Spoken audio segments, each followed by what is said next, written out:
Raise your hand if you have enough time to do your homework. Keep your hands up if you have enough leisure time.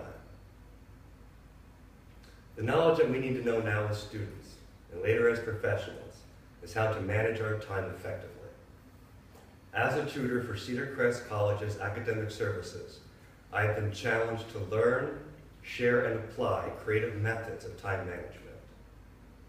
Since time management has to do a lot with what we do with our time, I will be sharing a strategic method for evaluating the importance of what we do and 2 principles that can be used to manage our time. The first tool we will need to navigate this terrain is a map.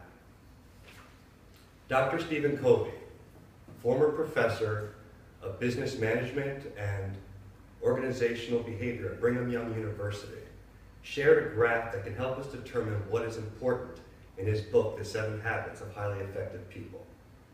This graph can serve as our map.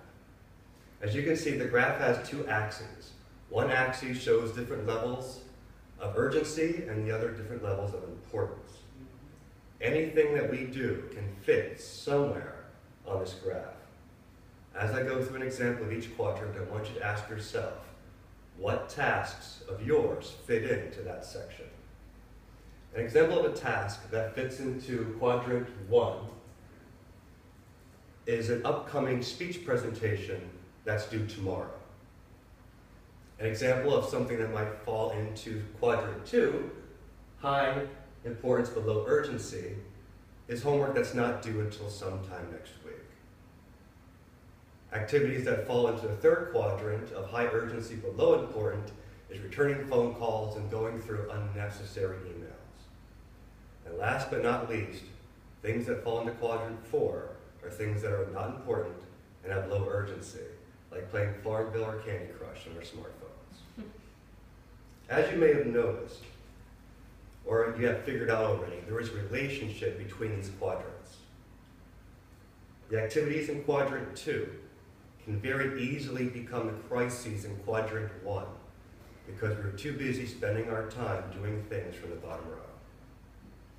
Or we were riding that never-ending wave of one crisis after another.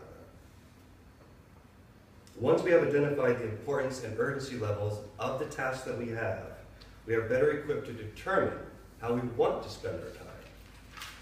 Timothy Ferriss, self-made multimillionaire and entrepreneur, shared his perspective on that bottom row in his book, The 4-Hour Workweek. His perspective, delete them.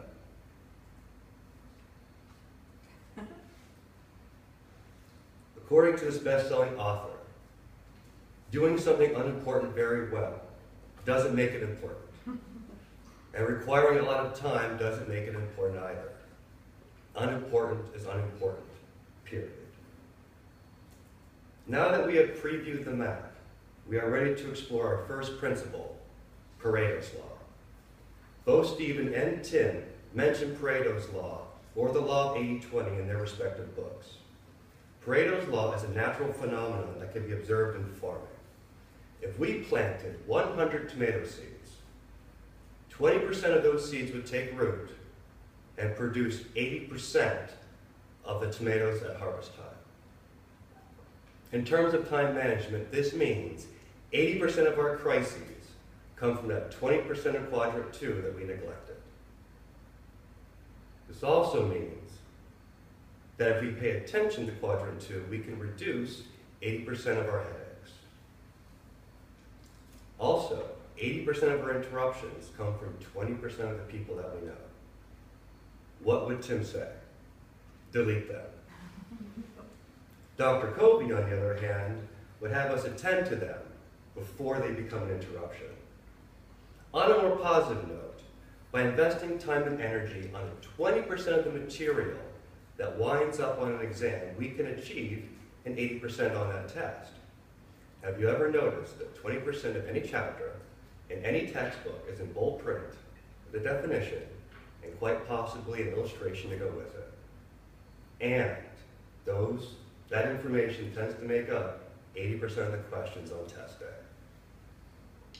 By focusing on the 20% that's important, we use less time, freeing up that time for something else. The opposite is also true, and is our last principle to be reviewed, Parkinson's law. Timothy provides a definition and a creative application of Parkinson's law. Parkinson's law states that the perceived complexity of the task increases as time allotted for that task increases. Simply put, the more time we have to do something, the more overwhelming it seems and feels, because we include more unnecessary steps than we need. We read articles that we don't need to read for that project.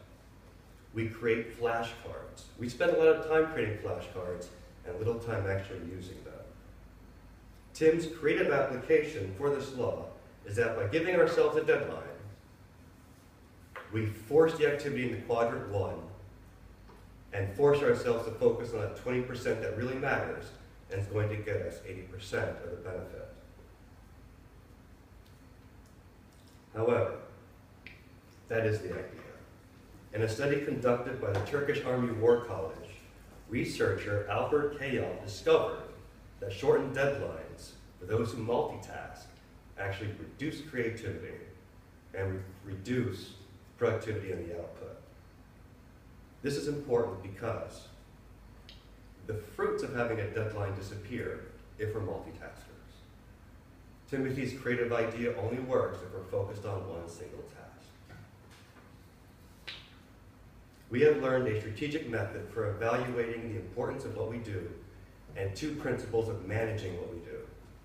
Parkinson's law, Pareto's law, and the urgency importance matrix give us different perspectives on how to assess time and principles to guide our behavior. As you're planning the next week, ask yourself 2 questions. Is this task unimportant enough to be deleted? And is this task important enough for a deadline?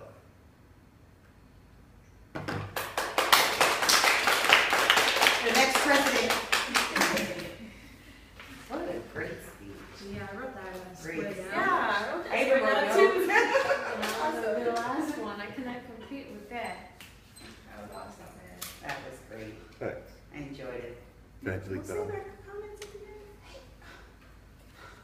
end. I know. Hang on to it. It's instant gratification. I know, I love instant gratification. You kidding me?